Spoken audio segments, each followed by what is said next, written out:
What I want to ask is, Okay. you are married to a woman who is not Christian. In her Wikipedia, I just looked that up. Yeah, I honestly do wish that because I believe in the Christian gospel, and I hope eventually my wife comes to see it the same way.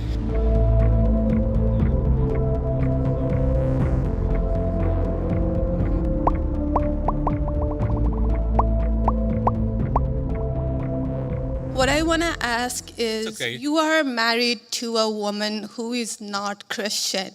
In her Wikipedia, I just looked that up. I wanted to know what her faith was. I didn't know this before. But she still calls herself Hindu. You are raising three kids in interracial, cultural, racial, religious household. How are you maintaining, or how are you teaching your kids not to keep your religion ahead of their mother's religion?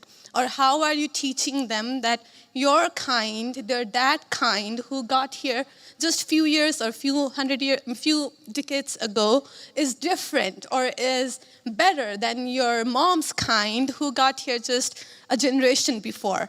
How are you balancing that? And when you talk about too many immigrants here, when did you guys decide that number? Why did you sell us a dream?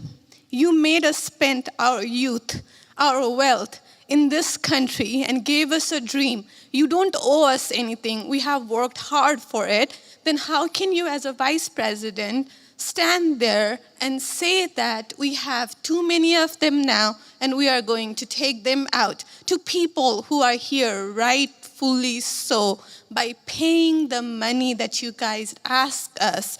You gave us the path, and now how can you stop it and tell us we don't belong here anymore? So and one more thing, I'm sorry, one more thing. Do Sure. you have to There's be a lot there. I don't know if I'm going to remember all this, but I will try. I'm sorry. I had to say all of this, and please take it with due. I'm saying all of course. this with No, due no, go ahead. respect. I Please. have no Thank you. intention of causing a scene here or anything, but We're not close to causing a scene, Yeah. don't worry.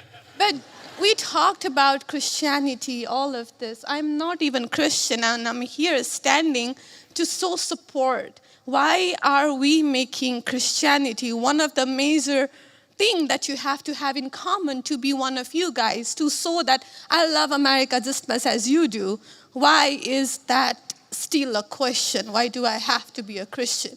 Or Okay. So there was a lot there, and I'm going to try to respond to as much of it as I can. So on the question of immigration. So first of all, I can believe that we should have lower immigration levels, but if the United States passed a law and made a promise to somebody, the United States, of course, has to honor that promise. Nobody's talking about that. I'm talking about people who came in violation of the laws of the United States of America, and I'm talking about in the future reducing the number of people. Sorry, what? May I continue on that? Because when you just said you are not stopping with the people who came here legally, right? But you are pushing out policies that hurt us. And these policies are not even solving the problems. These policies are just creating chaos. Ma'am. Okay, so again, I'm gonna finish answering the question, and then if I've answered all 9 of your questions in less than 15 minutes, then we can keep on going. We got to have a little fun, right? So here's the thing. I can believe that the United States should lower its levels of immigration in the future, while also respecting that there are people who have come here through lawful immigration pathways that have contributed to the country. But just because one person or 10 people or 100 people came in legally and contributed to the United States of America, does that mean that we're thereby committed to let in 1 million or 10 million or 100 million people a year in the future? No, that's not right. We cannot have, I'll go and finish. We cannot have an immigration policy where what was good for the country 50 or 60 years ago binds the country inevitably for the future. There's too many people who want to come to the United States of America, and my job as vice president is not to look out for the interests of the whole world, it's to look out for the people of the United States. Now,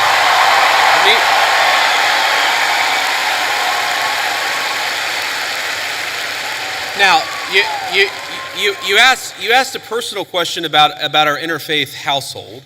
And yes, my wife did not grow up Christian. I think it's fair to say that she grew up in a Hindu family, but not a particularly religious family in either direction. In fact, when I met my wife, we were both, I would consider myself an agnostic or an atheist, and that's what I think she would have considered herself as well.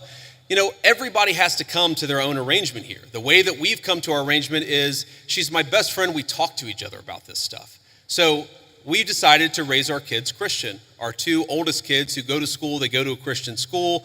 Our 8-year-old did his first communion about a year ago. That's the way that we have come to our arrangement. But, thank you. My 8-year-old was also very proud of his first communion. Thank you, guys. I'll tell him that Old Miss wishes him the best. But I think everybody has to have this own conversation when you're in a marriage. I mean, it's true for friends of mine who are in Protestant and Catholic marriages, friends of mine who are in, atheist and Christian marriages. You just got to talk to the only advice I can give is you just got to talk to the person that God has put you with, and you've got to make those decisions as a family unit. For us, it works out. Now, most Sundays, Usha will come with me to church. As I've told her and I've said publicly, and I'll say now in front of 10,000 of my closest friends, do I hope eventually that she is somehow moved by the same thing that I was moved in by church? Yeah, I honestly do wish that, because I believe in the Christian gospel, and I hope eventually my wife comes to see it the same way. But if she doesn't, then God says everybody has free will, and so that doesn't cause a problem for me. That's something you work out with your friends, with your family, with the person that you love. Again, one of the most important Christian principles is that you respect free will. Usha's closer to the priests who baptized me than maybe I am. They talk about this stuff. My attitude is you figure this stuff out as a family, and you trust in God to have a plan, and you try to follow it as best as you can, and that's what I try to do. I want to make a final point.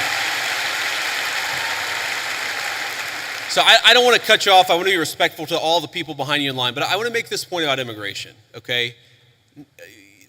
If you ask the question, what is the exact right number of immigrants for the United States to let in, it is just very specific on the context. If you go back to the 1920s, the United States passed an Immigration Reform Act that effectively cut down immigration to close to zero for 40 years in this country. And what happened over those 40 years? The many, many people who had come from many different foreign countries and different foreign cultures, they assimilated into American culture. And there was an expectation that they would assimilate into American culture. I think we have two problems in our immigration system today. And my guess is you're probably a slightly more leftist political persuasion, liberal political persuasion, maybe not. But here's the thing. I remember back in my establishment GOP days, when I was still very early getting involved in Republican politics, I remember a conservative think tank person who told me that one of the reasons why immigration was really good is that if you had enough diversity in a country, people would mistrust each other and they wouldn't join labor unions. Okay? So when I see a lot of left-wing people who theoretically support organized labor saying we need to flood the country with a limitless number of immigrants, they're unwilling to set any limitations on it. My response to that is you are destroying the very social trust on which American freedom and prosperity was built. And that is really important to me. So the honest answer to your question, what is the exact number of immigrants America should accept in the future? Right now, the answer is far less than we've been accepting. We have got to become a common community again, and you can't do that when you have such high numbers of immigration, which is one of the reasons why we have the immigration policy we do. Social media questioned Vance's stand, with Indian origin users and commentators calling his comments demeaning and hypocritical, noting that Usha has always described herself as a practicing Hindu who has no intention of converting.